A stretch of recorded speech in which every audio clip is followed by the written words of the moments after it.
Hey there, this is Jenn with Status Coup. As journalists, we're often in situations that are uncomfortable or even dangerous. In some instances, we know that there's going to be danger involved, and in other instances, it kind of sneaks up on us. That's exactly what happened last week. Jordan and I had just returned from an infield reporting trip, and we decided to go to a hospital in New York City in order to get tested for coronavirus. This was just a precautionary measure because on our infield reporting trip to cover the Democratic National Convention and other stories, we were around people. Even though we were safe and wearing masks and sanitizing and keeping our distance, we just wanted to make sure.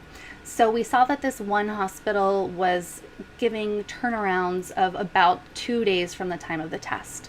So after a long time at the hospital, finally having gotten our tests done, we walked down the street away from the hospital in order to catch an Uber. We were just going about our business, kind of checking our phones as people do, walking along, and then we start to hear this yelling. As we get closer, we could hear that this man standing on the street was yelling extremely horrific racial slurs and racist statements at a black bus driver who was parked at the bus stop right in front of him. So as we started walking closer, I pulled out my phone and started recording. As I was recording, Jordan behind me asked, "Sir, what did you say?" or something to that effect. The man turned and saw me there recording his racism that he was displaying right out in the open. And he lunged at me in attack, grabbed my phone from me, threw it across the street. So it landed about halfway across the street. New York, all of you motherfuckers. What'd you say, sir? Black Lives what? Oh, yeah. No, I'm talking to this guy here. Okay. Without knowing what to do, my instinct was to run after my phone. So I ran across the street to try to get to the phone before he did. Unfortunately, I tripped and fell hard on the pavement right in front of where cars were stopped at a stoplight. And I was totally shaken up. The wind was knocked out of me.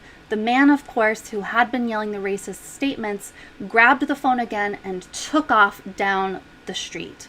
So Jordan and a really kind, wonderful woman helped me up, helped me get my bearings. The wind was knocked out of me. I was very scraped up in many different places. My knees were skinned, my elbows, my arm. I had landed somewhere on my throat and my chest, so it felt weird to breathe along with having the wind knocked out of me. I was pretty shaken up and in shock and kind of out of it. So Jordan then took off running after this man. And there were some good Samaritans nearby as well, a group of men who were actually saying, "Let's go, let's jump this guy, let's go get him." So they took off down the street. The wonderful woman who had helped me up stayed with me, made sure I was okay. She slowly walked me toward where Jordan and the other men were. And she just kept saying, don't worry about people like that. She kept, asking me again if I was okay. When we finally got to where Jordan was standing, they had lost the guy. He slipped away. So this group of men and Jordan were standing there where he was last seen, where this man was last seen. So the woman saw that I was back with Jordan, and she, said her goodbyes and walked away. And then she actually came back and she said, "I just want to give you a hug." And so she did. We shared a hug. She was a black woman, and she had heard what that racist man had been saying. And again, she repeated, "Don't worry about people like that." But she wanted to hug me for trying to capture it on film. And that, as journalists, is part of what we do. At Status Coup, we often attend protests for the murders of George Floyd and Breonna Taylor and Black Lives Matter and so many Black lives names. The list is extremely, extremely long and growing by the day. So we at Status Coup, we attend these protests. We, as journalists, report on the social changes, on the changes that are happening in this country. Racism is abundant. Racism is disgusting, and it's everywhere. Here we were in New York City, standing on a street, a black bus driver just doing his job, and here's a racist man standing in front of his bus, not letting him pass. I was, going back to where we were standing, I was just really shaken up, had no idea what to do. Jordan decided to go ahead and call the cops. So the police quickly came and took our statements of what happened, our descriptions of the man who had stolen the phone, and they had an extra phone. I don't know if it was for this purpose or not, but they had me enter in my Apple ID information so that they could then, figure out based on GPS and find my iPhone as the feature where my phone was and potentially where this man was. So we hopped in the back of one of the police cars. In the back of a police car for innocent purposes. How you feeling? I'm pretty shaken up. I don't know if I should explain what happened or... Pull that out again. Yep. Jenn dies 2 for 2 this year. A few showed up. There were several police officers, and they drove us to where the GPS was pinging, was showing that my phone was. As we were driving, they stopped for a time and pointed to a black man standing in the street who was surrounded by police officers.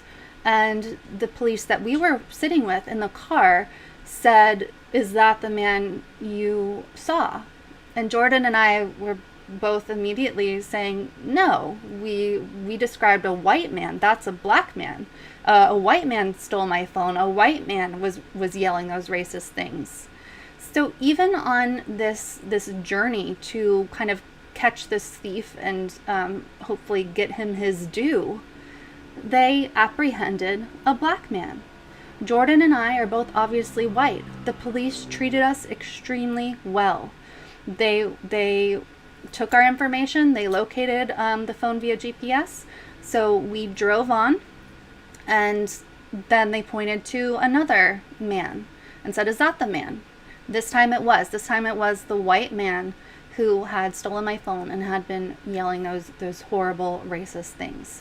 So, long story short, they took that guy down to jail. They took us to get additional statements. They put a detective on the case. Again, we were treated extremely well.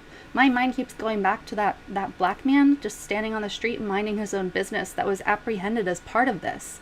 I have to assume they let him go because as Jordan and I were very emphatic, no, that guy didn't do anything. He's not who we described at all. But it just goes to show you the racism in this country and the racist tendencies of police. The guy, again, was captured. We were lucky. We were treated very well. That was lucky. The phone itself was completely, absolutely destroyed.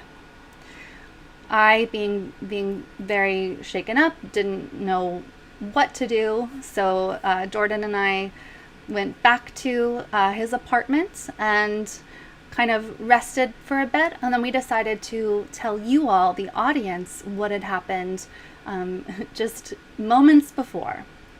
And we actually had several people, we showed images of the phone, and I held up my phone to the audience. We had several people say, "Take that phone to Rossman," right there in New York City. Rossman is Apple focused. I guess they're experts in extracting things from a broken iPhone, for example.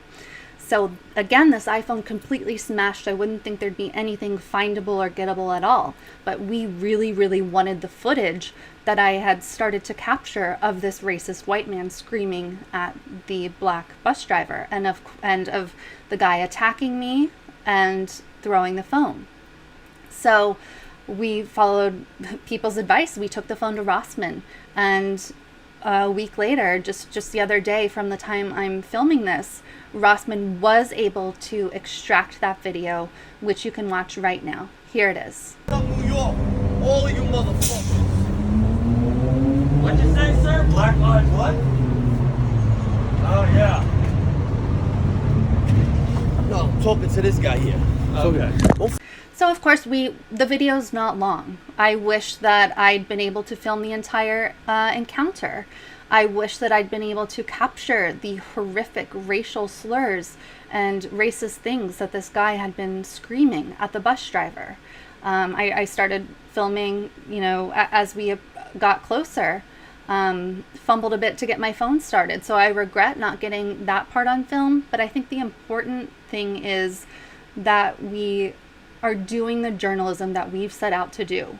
We weren't planning to do a story that day, but racism is all around us. These stories are all around us.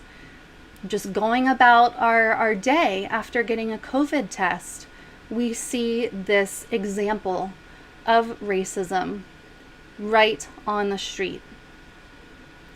So it goes to show you that Status Coup is here to show what's going on. It goes to show you that we are in deep, deep trouble in this country. We see all of these protests, we see all of these awakenings of white people, but at this country's heart is racism, is discrimination, are these horrible things. Status Coup will continue reporting, and I do want to say that I am doing well. I am feeling well. My injuries are healing. I am grateful, so grateful that we were able to extract that footage and that nothing worse happened. And I feel privileged to be a part of reporting like this. A black police officer, when we were back at that precinct, made special effort to come over to me and thank me for recording that, for filming this racist guy. He said, "Thank you for doing what you do." So this journalism matters. It truly does. And once again, we are never going to stop. Hope you enjoyed that last video. Hop on over to statuscoup.com where you can sign up for our email list and become a member for as low as $5 to $10 a month. Membership is how we grow. That's statuscoup.com/join. And remember, join our email list so we can grow the revolution with you.